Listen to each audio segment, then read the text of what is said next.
السلام علیکم، خوش آمدید ہمارے چینل پہ۔ جنگ حمد کی تیاری زور و شور سے جاری تھی۔ مسلمانوں کی جماعت رسول اللہ صلی اللہ علیہ وسلم حمد کی کدائی میں مشغول تھی۔ بہت سے مسلمانوں کے گھروں میں ایک وقت کی روٹی بھی دستیاب نہ تھی، پھر بھی وہ رسول اللہ صلی اللہ علیہ وسلم بے انتہا محبت اور شدید لگاؤ کے اسباب آگ کے حکم کے تکمیل میں لگے رہتے تھے۔ بھوک کی شدت سے نڈال ہو جاتے تو اپنے پیٹ پر پتھر باندھ کر حمد کی کدائی کرتے تاکہ زیادہ سے زیادہ بھوک برداشت کر سکیں۔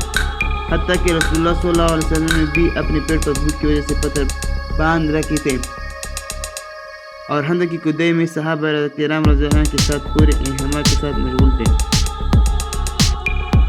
حضرت ابو طلحہ رضی اللہ عنہ کہتے ہیں، ہم نے رسول اللہ صلی اللہ علیہ وسلم سے بھوک کا شکوہ کیا اور اپنے پیٹ سے ایک ایک پتھر باندھا ہوا دیکھا ہے، تو رسول اللہ صلی اللہ علیہ وسلم نے اپنے پیٹ سے 2 پتھر باندھے ہوئے ہمیں دکھائے۔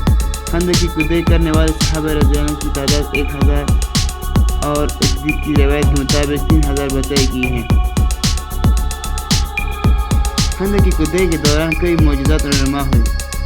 ان میں ایک معجزہ ہم یہاں ایک صحابہ رضی کے حوالے سے نقل کرتے ہیں۔ حضرت عمر بشیر رضی اللہ عنہ کی بہن کا بیان ہے کہ میری والدہ عمر بنت رواحہ رضی اللہ عنہ نے مجھے بلایا اور وہ موٹی کھجور دے کر کہنے لگی، انہیں اپنے والد بشیر اور ماموں عبداللہ بن رواحہ کی خدمت میں لے جاؤ تاکہ وہ دوپہر کے کھانے میں کچھ کھا لے۔ میں کھجوریں لے کر اپنے والد اور ماموں کی تلاش میں نکلی۔ وہ دونوں دیگر صحابہ رضی اللہ عنہ کے ساتھ حمد کی کدائی میں مشغول تھے۔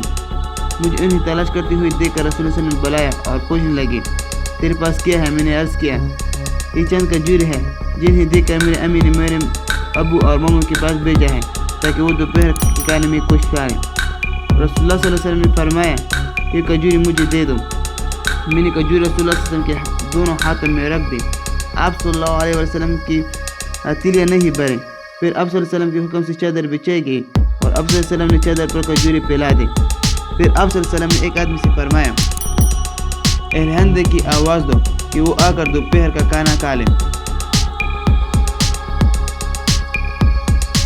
یہ آواز سنتے ہی حمد کی کدائی کرنے والے تمام صحابہ کرام رضی اللہ عنہم اجمعین دسترخوان پر حاضر ہوئے اور کھجوریں تناول کرنے لگے۔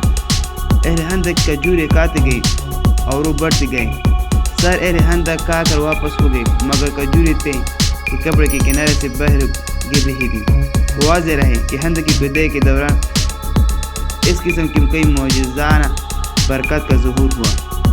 دوستوں، اگر آپ کو یہ اچھی لگی تو پلیز چینل کو سبسکرائب کریں اور یہ ویڈیو اپنے دوستوں کے ساتھ ضرور شیئر کریں۔